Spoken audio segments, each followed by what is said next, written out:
Good evening. Thank you for coming to our virtual alumni speaker series. My name is Shauna. I'm the Assistant Director for Alumni Relations and Annual Giving at UW Tacoma. It's my pleasure to welcome you this evening. We ask that you remain muted during the interview portion of the program, and after the interview, if there is time, then we'll take questions via the chat. And for those who, if there's a problem with the chat, you can come off of mute at that point. If at any time you're experiencing any technical difficulties, please note it in the chat and we will assist you. So we'll start with the Share the Land acknowledgement. We recognize that all of us at UW Tacoma learn, live, and work on or near the ancestral homeland of the Coast Salish people. In particular, we are situated on the traditional territory of the Puyallup. As people on this occupied territory, we have a responsibility to acknowledge the land, the ancestors who have cared for this land since time immemorial, and all our indigenous connections today. We also have the responsibility to acknowledge the histories of dispossession, and forced removal that have allowed for the growth and survival of this institution. In light of this history, let us take active efforts to partner with our indigenous community members and neighbors as we continue our work together as a community of learners, leaders, and educators. We also stand against racism, injustice, and discrimination. From a statement by University of Washington President Anna-Marie Calcé, in this fraught moment in which Black people, indigenous people, and people of color, BIPOC, are bearing the brunt of the overlapping epidemics of COVID-19, economic dislocations, and state-sanctioned violence, our university is called to step up our efforts to address and redress the impact of systemic and historic racism on our BIPOC students, faculty, and staff. Again, thank you for joining us today. I'll now turn this over to our interviewer, who is a recent graduate of the Education Administration program at University of Washington. He's also an assistant principal, Jordan Alkabi. Thank you, Shauna. I appreciate it. Thank you for taking a minute to acknowledge where we are today. Just want to thank everybody for joining us this evening. We have a very special speaker this evening, Justina Johnson. Had the pleasure of working with her in the last 5 years. Justina Johnson has been an educator and administrator in the Tacoma Public School District for 24 years, promoting a culture of pursuing higher education, fulfilling careers, and high expectations for all students. As a proud UW alumna, she is currently the director of AVID and Advanced Programs Equity, using her expertise as an educator and principal to coach others. Known for providing ongoing support, Justina loves corresponding with current and former UW students to encourage their goals. And just my work with her in the last few years, I know Justina is passionate about education. She is an advocate for the community, and she is a champion for all kids. So now we're gonna get to the fun part. We get to ask Justina some questions. So Justina, can you tell us a little bit about the organization that you work for, what your role is, and how and why you decided to get involved with that organization? Okay, first of all, thank you, Shauna, and the Alumni Department for inviting me. And thank you, Jordan, for being my interviewer, and congratulations on your graduation and your new placement. I'm so proud of you. Homegrown, that's really good. Tacoma product, just like me. And I want to recognize my own ancestors and those who have paved the way for me, those living and those that have gone home, but still that linger within me every day. And certainly I want to thank anyone who came on here to support me today. I really appreciate your presence. I work for Tacoma Public Schools, which consists of approximately 30,000 students, nearly 5,000 employees, 35 elementary schools, 11 middle schools, 10 high schools, and 4 early learning centers. Our demographics are highly diverse. We have 8% Asian, 13% Black or African American, 21% Hispanic, and we have about 1% Native American, Alaska Native, and 3% Native Hawaiian or Pacific Islander, 37% white, and 15% two or more races. And so we're really appreciative and we love and value the diversity that we have in our school district. My role specifically is Director of AVID and Advanced Program Support. So I manage and allocate funding to support those areas of programming specifically. I'm not an all district equity director, and by no means. The AVID system of support is to help particularly first generation college going students to flourish academically and gain access to 21st century skills to help them maneuver through the college going and career going culture. And for those who are unfamiliar with AVID, AVID stands for Advancement via Individual Determination. And middle level learners are exposed to college and career going strategies and study skill development. So all middle schools in Tacoma, Mount Tahoma, and now Oakland have AVID, their AVID licensed sites. My department particularly oversees funding for professional development and support for educators in writing, inquiry, collaboration, organization, and reading strategies that emphasize cultural responsiveness and the ability to meet the needs of both the collectivist and individualist learners. But we also highlight those strategies as conduits to rigorous courses. So both the lessons and activities promoted through AVID are research-based and proven to yield the most effective, be the most effective across grades and across subject areas. Additionally, our professional development on microaggressions, bias, and how low expectations potentially impact student achievement for Black, Indigenous, and other students of color have developed with more intentionality as district-wide emphasis has gained momentum and not just a program focus. So the strategies that AVID promotes are simply great teaching strategies. The AVID Center did not create the strategies. However, they did simply add flair to some of the lessons and activities, and they packaged them really well. In actuality, some of the equity leaders that AVID used to enhance their curriculum are William Glasser, Arthur Costa, Marzano, Carol Dweck, Gloria Ladson-Billings, Geneva Gay, Elena Aguilar, Zaretta Hammond, Eric Jensen, Pedro Noguera, and I know many of you on here know all of these people because you've been studying them through your UW courses. And they focus on engaging the diverse learner. So most of the strategies, like I said, have been in use by grassroots and community schools for decades.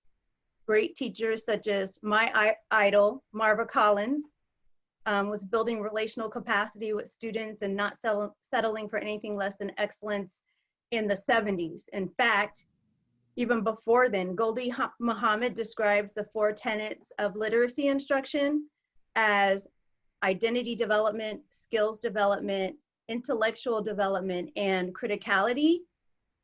These were used in Black schools in the early 19th century, well before school integration. And she describes those in her book, Cultivating Genius, which is a book study I will lead this winter in our school district, and I'm really excited about that. We are also doing crucial conversations, racial equity leadership sessions in our district, and I am partnering with Jamad Canley on those. So I'm excited to work in a department that promotes these opportunities for students. We have open access in our school district supported by Policy 2406 acceleration policy, which ultimately allows for any student to access the AP courses. So there should not be any barriers for students getting into the courses at the high school level. The challenge, however, honestly, is follow through, and I rely heavily on other people within the large system who work in school buildings to encourage that all of these strategies and great resources are actually being utilized in the classroom and at the building level, because I am removed from the building level being in my current role. But having prior exposure to that, I know the challenges of implementation, and my expectation though is that we're doing the best we can to make sure that students have access to these. In addition to strategy, many of our students need extended learning opportunities and mentorship to be successful.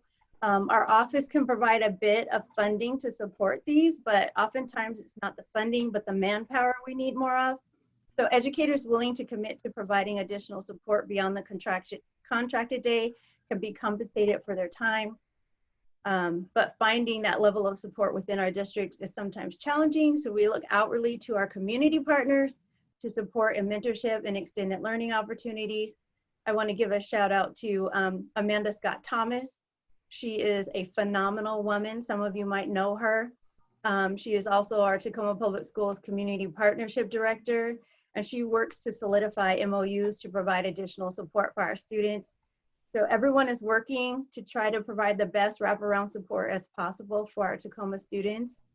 And in our office, I work with two other great people, John Hines, our instructional facilitator who provides professional development for teachers, Janice Davis, our program secretary, who helps keep everything in order. Our office also provides supplies to all the comprehensive middle schools like binders, dividers, pencil patches, all of those kinds of things. We strongly emphasize focused note-taking and all the strategies that will help to engage students in accessing those rigorous courses. And our department, of course, is not the only one that focuses on academic equity. There are other departments within our district that do as well. So how and why did I decide to get involved with Tacoma Public Schools? Yes. Okay, well, I love Tacoma. First of all, this is where I was born and raised. And I wanted to give back to the community where I was raised and where I went to school also. But most importantly, my experience in elementary school caused me to want to improve the system. It wasn't all roses. And so even as an intermediate elementary school student, I knew things had to change. And I committed myself as that very young person to position myself to promote that change. I won't go into any details about what my elementary school life was like or being bused from my actual neighborhood to the north end was like. But it was very apparent that I had to enter the system in some way other than as a student to fight for better conditions for students who were underrepresented and underserved.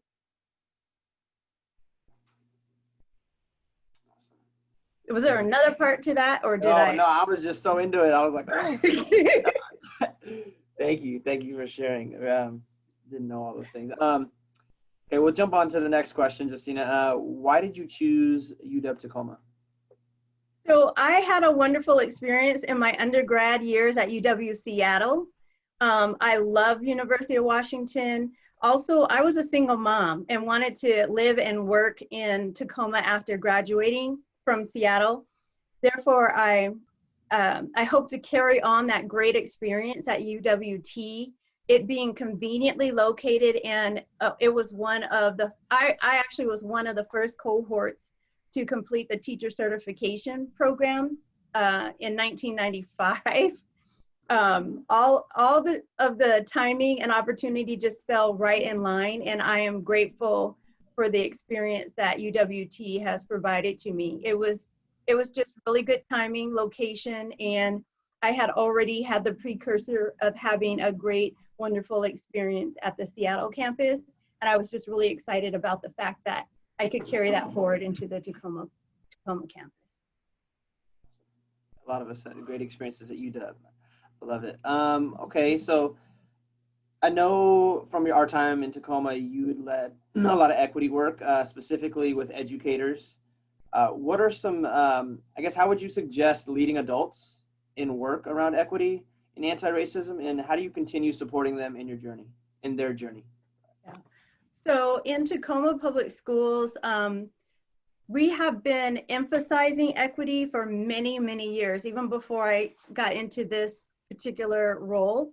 And so even though the expectation was there, the language was there, the intentionality around practice wasn't always evident. And so as a result, we had to do some transitions We initially started off with having an equity rep represented from each school who would meet with Patrick Johnson or Aaron Jones monthly, or just to kind of gain some knowledge around anti-racism, equity. And then the goal was that those people who were meeting would then go back to their buildings and lead that equity work at their school sites. But that was not necessarily set up for success when we tried to carry on that, that procedural way of doing things, because we could not necessarily ensure that the work was happening once they got back to their buildings. It was phenomenal coming together as a group of people, oftentimes like-minded people, feeling comfortable in the space, having those conversations, building that culture of safety and brave space to be able to have the conversations and learn with each other. But it was often isolating and intimidating for that one or two individuals to go back to their building and then try to lead those same conversations with anywhere from 35 to 100 plus people who weren't engaged in the initial conversation. So that went on for a while. And there were some schools and some equity reps who did this work on, like, they were just phenomenal. They just went out on their own, didn't have to tell them anything. If they were passionate about it, they made it work at their sites. And then there are other situations where either the platform wasn't provided for those reps to be able to engage the staff, or they didn't feel comfortable actually leading that work. And so over time, we try to make it more of a collaboration between the equity rep and the building principal to co-lead the work. But even then, systemically, it wasn't solidified in a way that was going to be helpful and trickle down the way it should. So over time, what we figured out is that there had to be more of a leadership, building-wide equity leadership leveled approach, and it had to start with the district level emphasis around it. We had to start with our district level administrators and their ability to gain the knowledge and the awareness in our own practice as district leaders in order to then implement any kind of additional type of support or training that would be happening at the building level. So Carlos Santorno, our superintendent, has been very strategic about making sure that it is a district-wide emphasis, that equity and anti-racist training is no longer optional in our district. We work together to build basic foundational learning modules that administrators at the building level can use to engage their staff in those conversations. So before, it was like, how do I do this? What do I use as the basis for content? Now they have a little bit more opportunity to engage in content that's already created for them in order to bridge the gap between what they don't know and what they need to know, and then also what they need to lead. So that's been really exciting as we've maneuvered this first year of that implementation. So just going from a situation where equity and anti-racist training is optional to expected and intentional and rolled out in a very succinct platform has been a great thing. So one of the things I would say is, first of all, your district superintendent or your CEO of your organization, if we have anybody who's not in education on this call, it has to start with them. They have to model and expect it. And then they have to then put supports in place so that those who are leading the work also within their organization have the support to do that. Not only do they have the awareness, but they have the knowledge, the skills, and the expectation that they will use that action and advocacy to then promote it within the organization as a whole. So part of the rollout implementation in the first module was really about individuals coming together and identifying their own level of competency and level of proficiency in their understanding around equity. So we used an article called What Equity Really Means in Schools. We looked at 4 pillars: CRT, we looked at differentiation, we looked at allocation of resources and use of data. Those were the 4 pillars that if you're implementing equity in a school that you would take into consideration those 4 things. And so basically the CRT portion of it is kind of like the rollout of phase 1. So then we had to say, okay, well, what is culturally responsive teaching? What does it mean to be culturally responsive? And we used Cultures Connecting has 4 pillars and has it kind of laid out as far as cultural competency and the different levels of cultural competency. So the first part of the module was really a self-assessment that individuals could do on their own, not shared with anyone, but just an idea around where am I, where do I fall in this continuum, and then start making plans for how they're going to move from one level of proficiency. But just getting them to think about where am I, what's my story, your story as an individual should be valued.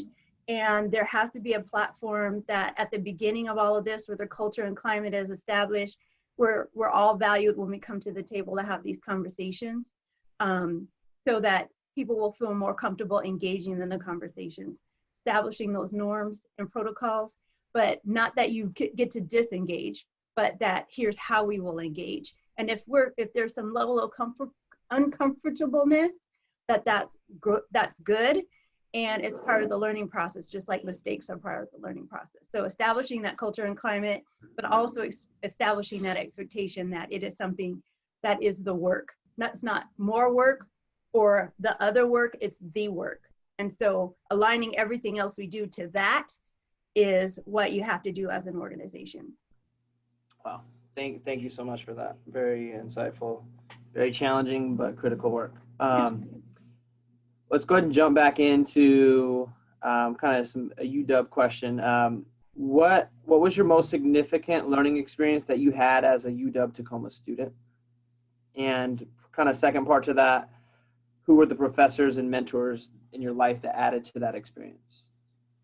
So the most significant learning I had was about sustainability, sustaining my body and my mind through the rigor and challenge of higher ed. The small group of us that went through the teacher certification program in 94, 95 was fairly diverse, but later on in 99 and 2000, when I entered the master's program, I was the only Black person in most of my master's courses. And there were only 3 of us in our administrative leadership cohort in 2007. So as I mentioned, I was a single mom throughout all of these programs. So I had the motivation to work hard and complete everything that I set my mind to do. And I had a lot of support from my mom and my family. However, the feeling of isolation from time to time in your classes can overtake you.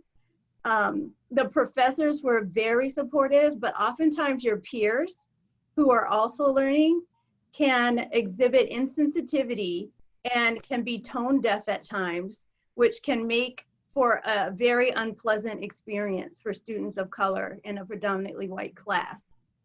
However, I am currently in the EDD program, and both the professors and the classmates have been extremely supportive and thoughtful.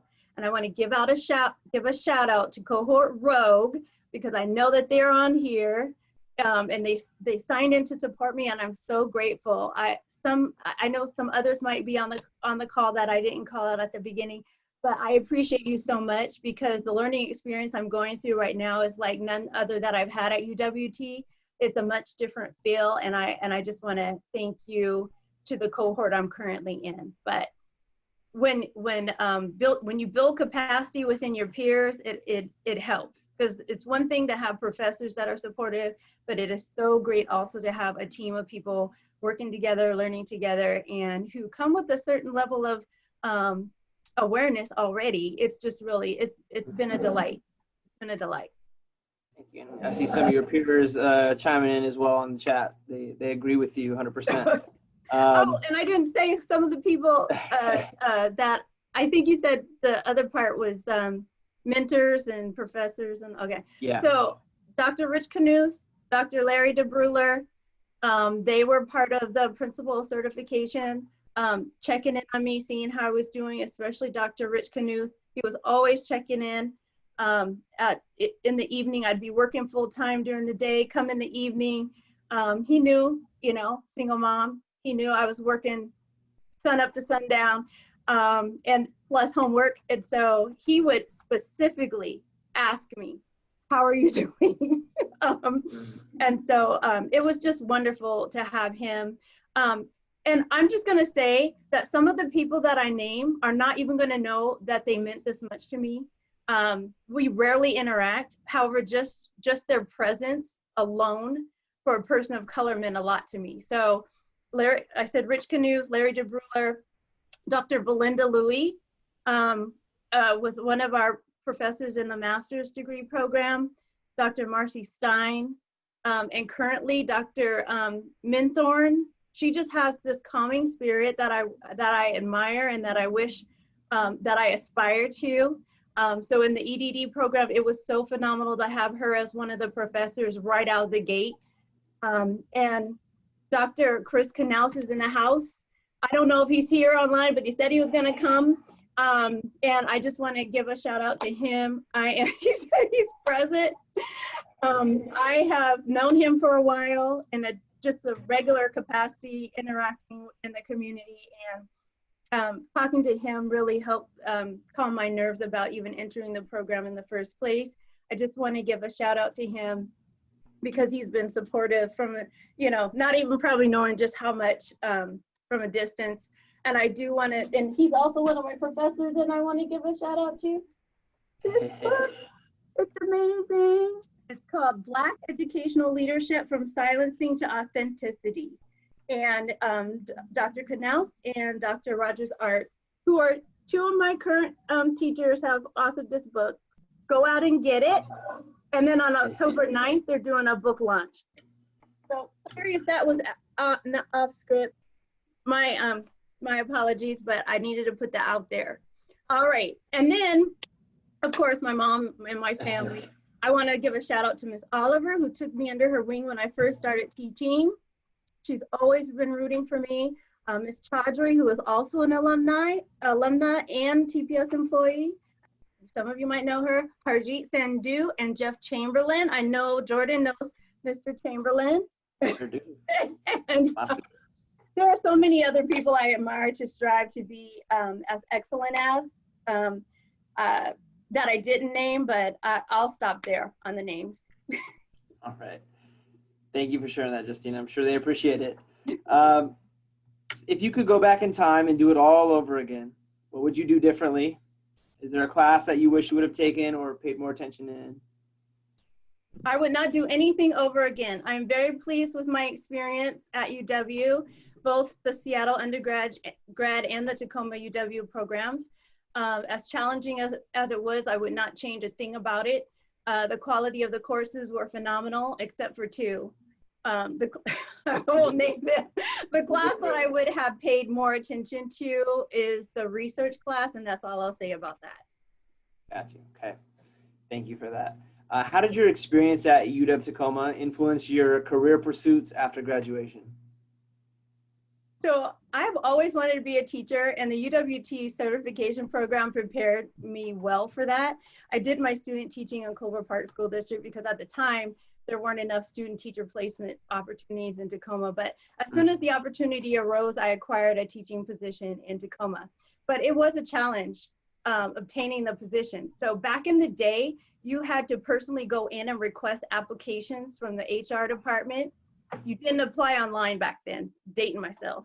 But so when you walk in, depending on who you are and what you look like, you are met with, oh, we're not accepting applications right now, or our sub pool is currently full. But teachers were telling me how they couldn't get enough subs to fill their sub requests. So thankfully, I was able to get into the sub pool because I was armed with that knowledge. And when I did get sub positions, I would find out that people were being hired into contracted teaching positions that I had applied for, but had not even been called for an interview. So initially I thought, you know, the candidates maybe were getting hired, might have had more experience or seniority, and I didn't push too much on that. But then I happened to be subbing at a high school, and I found out about a newly hired teacher. And after some digging, because certain of us have to do our own investigation to try to combat discrimination. I found out that the newly hired teacher was straight out of teacher prep school, whereas I had completed my teacher prep certification, worked in a replacement contract in Clover Park, and had more subbing experience in Tacoma than this person had, and had graduated from a more rigorous university, UWT. So I went to the HR office, and my mom always taught me to go straight to the head person in charge. I talked to the HR person. I simply asked the question, why haven't I been hired? I mean, you know, just because if there was a particular reason, I wanted to know. Okay, so if I'm all about self-improvement, I've always promoted lifelong learning. I wanted to be the best possible person I can be. I strive for excellence all the time. And I genuinely wanted to know the answer to that question. So her response was, let me see. So, and she pulled like literally this long cabinet full of files. And my file was probably as farthest back in this cabinet as it could possibly be. And she went through my file, could not provide an answer to my question.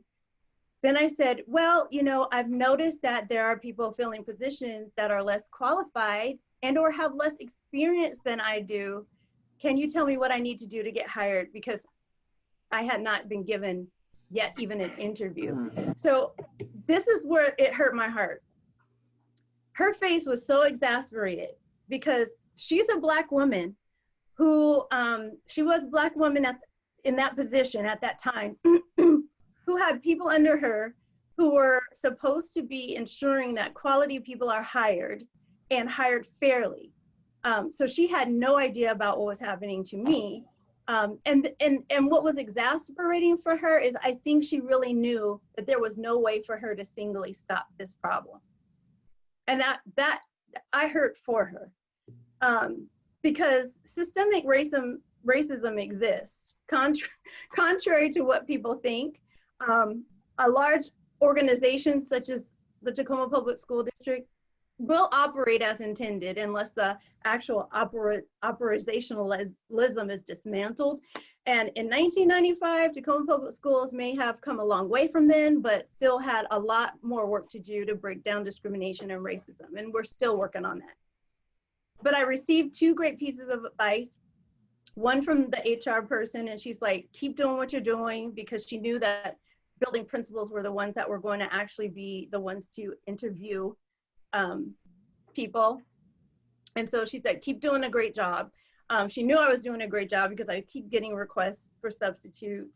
And unfortunately, when you're a great substitute though, they don't want to hire you out of the substitute pool because great substitutes are hard to come by. And so they know if you get hired into a full-time job, you will no longer be in the position to sub for them when they need you. So, but I was willing to buy my time. The second piece of great advice I got came from my mom. Again, she was a huge supporter of me, and she just said, you know, why don't you just sub at the schools where you actually want to work? Like, common sense. I was subbing all over the district, trying to get a, you know, establish, reputation, but I was subbing, I had spread myself so thin at all the schools in the district, nobody could really get a chance to know me as an individual and my work. So I did just that. I only subbed at Stanley, Jason Lee, and Foss. Those were the only 3 schools I would accept any job, any sub positions at. So once I did that, then the building principals at those schools started to be able to see me more and start to know a little bit more about how I work. So one day, the principal at Jason Lee walked in. He took a look around the room at all the students working diligently on their assignments and said, we need to get you a job here now. So I started off teaching Title I reading and math at Jason Lee Middle School, and with some maneuvering and support from my teaching partner, Miss Oliver, I was able to acquire language arts and a social studies class later on.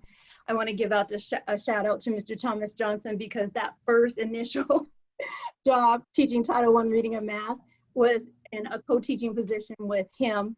And he's here. Thank you, Mr. Johnson, for the partnership at Jason Lee. When I first started working there, I appreciate you so much. And I taught at Jason Lee for 11 years. I then was an assistant principal at Mount Tacoma and then also at Foss, then the principal at Truman Middle School for 4 years, and have been in my current role for 4 years. So roughly 24 to 25 years in Tacoma Public Schools. It's been my pleasure to work in Tacoma Public Schools, but also a challenge. My favorite part of my career was when I was teaching, and although I'm grateful for the opportunity to be an administrator, there's nothing like having your own classroom. But when I think about the challenges of getting hired into the system, I think about the quote from Shirley Chisholm. For those of you who don't know, Shirley Chisholm was the first African-American woman in Congress and the first woman to seek the nomination for presidency of the United States, and that was in 1972. And she said, if they don't give you a seat at the table, bring a folding chair. And that's exactly how I felt. I felt like, okay, you're not gonna provide me with this, I'm just gonna show up. And I'm gonna keep knocking on the door because my expectation is that I'm gonna be working here. So again, single mom through all my UW programs, tuition, homework. Most importantly, I needed health insurance for my baby. And the programs that UWT provided helped equip me with the knowledge and to be competitive in my pursuit for work. And I was confident when I went before any interview panel that I was prepared as a result of what I learned at the University of Washington. I could have given up. I could have applied to other school districts, but I didn't. I earned my degree so I could get hired in Tacoma, and I specifically wanted to work in Tacoma. And so my own transformative experience as a student in TPS laid that foundation. And then as an adult trying to penetrate the barriers erected for certain individuals, I wanted more than ever to press upon the system. It was a challenge, but it was so much joy for me to feel like I'm holding a system accountable as best as I could in the roles that I was in. And to this day, if you're around me, you need to say what you mean and mean what you say, which is frustrating because you cannot control anyone but yourself, right? But you can influence change by being and expecting high quality. So began my advocacy for other educators and students in the district. I knew if they treated adults a certain way that they were treating students a certain way. Whether it was intentional or not, it was simply overlooking and underrepresenting people of color who are qualified, which is implicit bias and systemic racism. So we are all cogs in this machine that keeps turning out inequities until someone has the courage to push back, and pushing back actually looks like asking the right questions and expecting an answer. I don't work in human resources, and I'm not a policy writer or on any decision-making committees most of the time, but as an educator, I ask scrutinizing questions about teaching practices. As an administrator, I ask scrutinizing questions about disciplinary practices that were promoted by policy.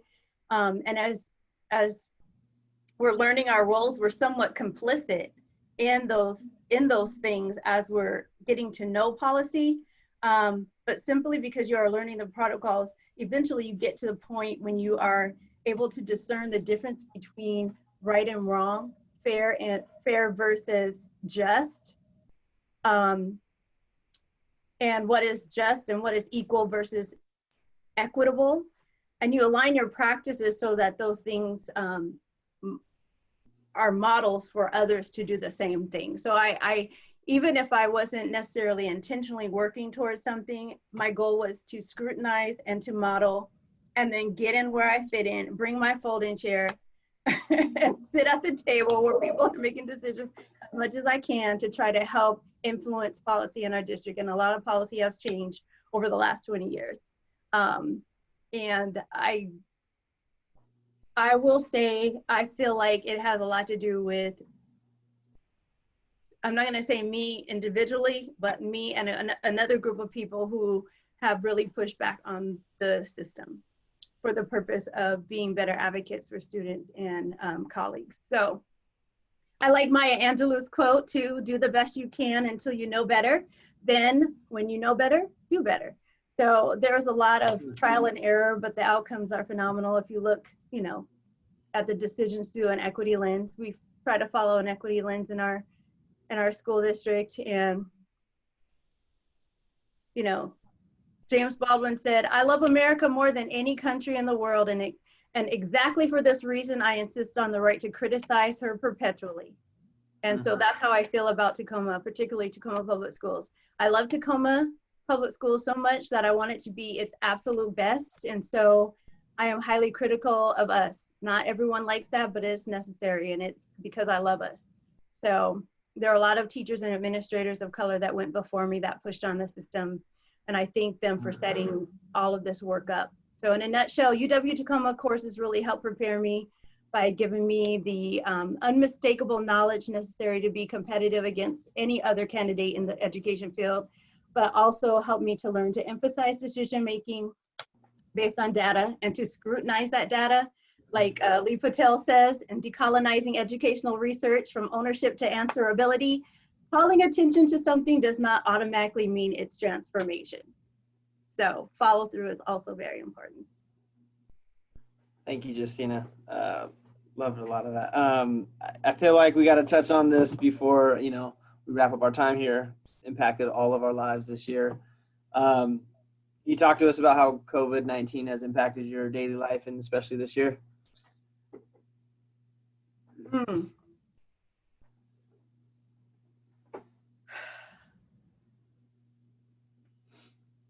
So COVID-19 has caused me to be more grounded in faith than ever before. I believe we will get to a point where we can interact in person again safely and convene as a group with other students, loved ones.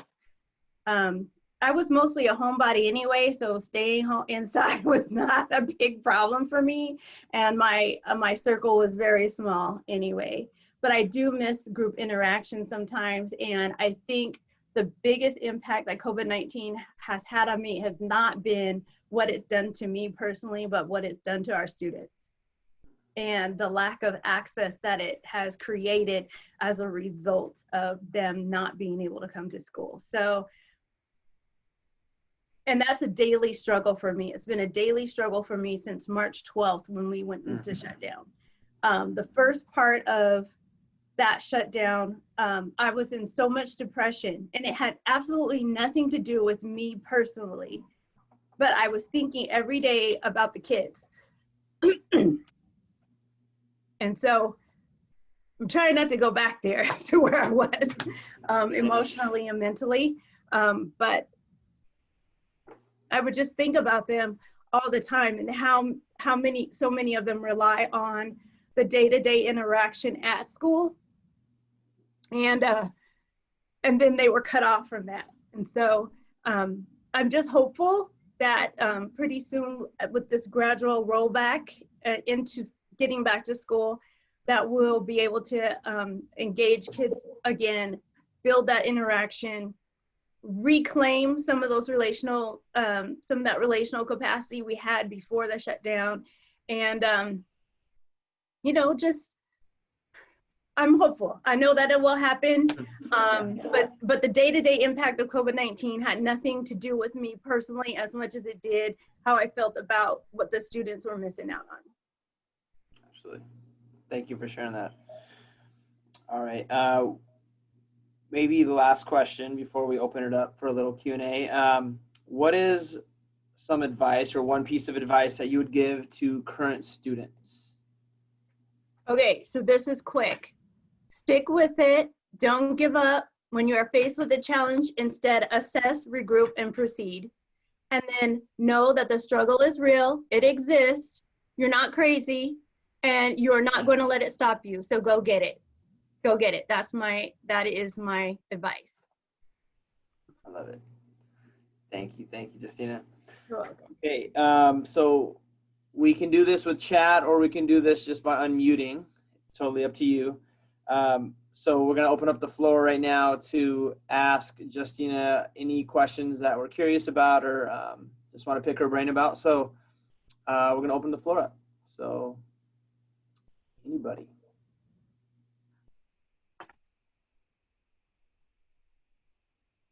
Hi, Miss Fisher.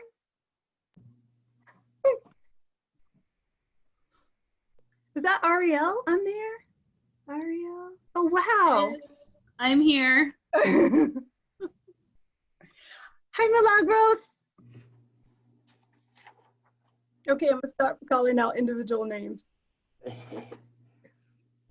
All right, we have a question for you, Justina, from Shauna. Okay. What is your plan after completing your doctorate? Ooh. Maybe Good you haven't thought question. that far. I can't tell. I was taught not to tell my aspirations out loud until I get closer to fulfilling those. But I do have a dream. I have a dream in my head, and I probably don't necessarily need my doctorate for it, but the reason why I entered the doctorate program, like I said earlier, I'm a lifelong learner. I just feel like I've been out of school long enough. I want to be back in school learning something new.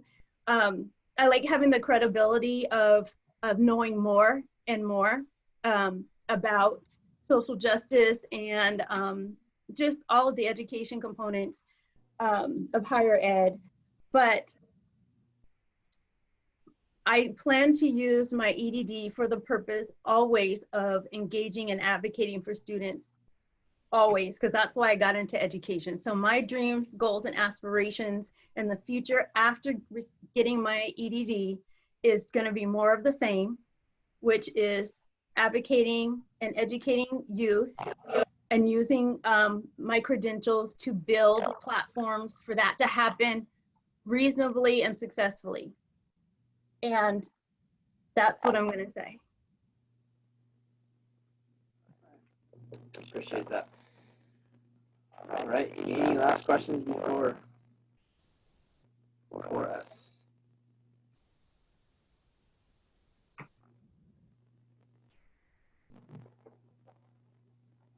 No, thank you. What is that? Who said that? Hold on.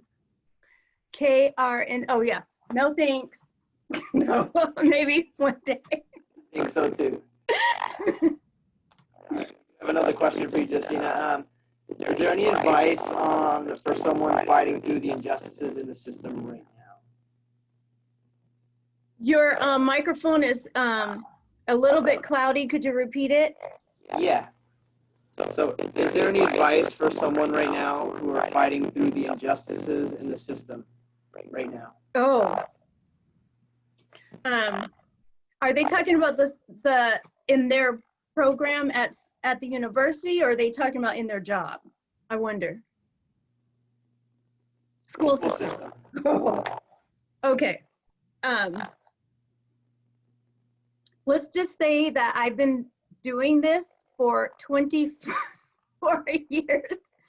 So the best advice that I can give you is something that somebody told me, which was, if you're not in the fight, you can't influence. So there have been times when I thought, oh my God, I'm throwing my hands up, this is too much.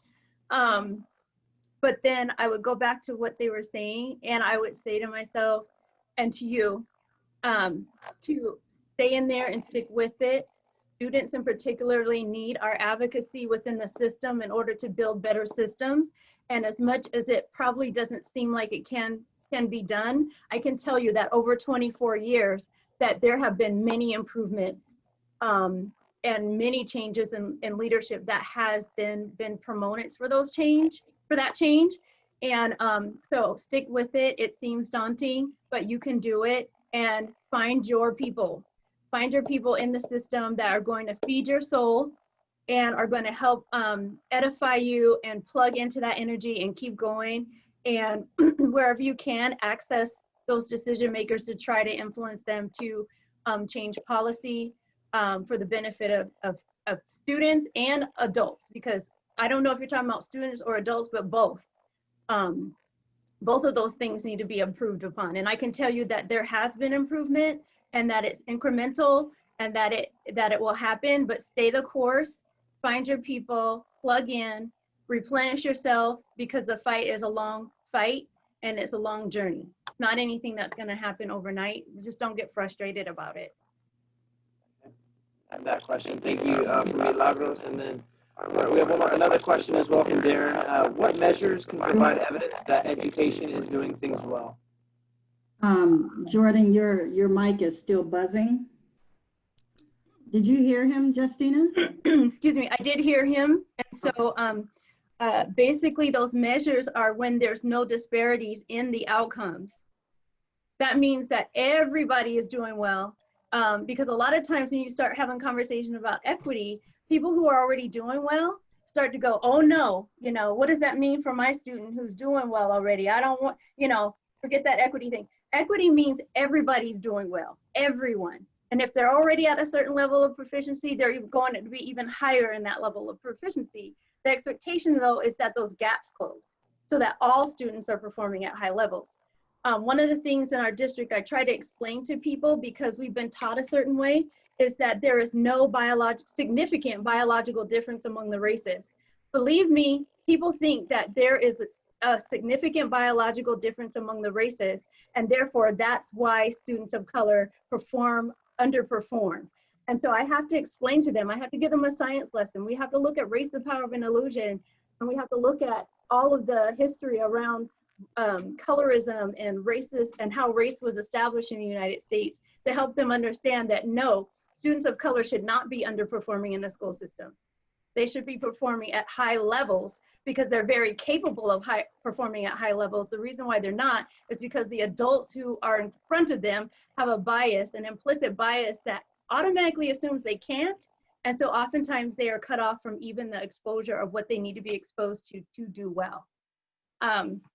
So the measurements are, when you look at the data, if students are underperforming, they don't all look the same color. They don't all have the same socioeconomic status. It's a cross section of all of those different categories, because there's no bias in the data. So if everybody is doing well, then it shows every single category of student is doing well.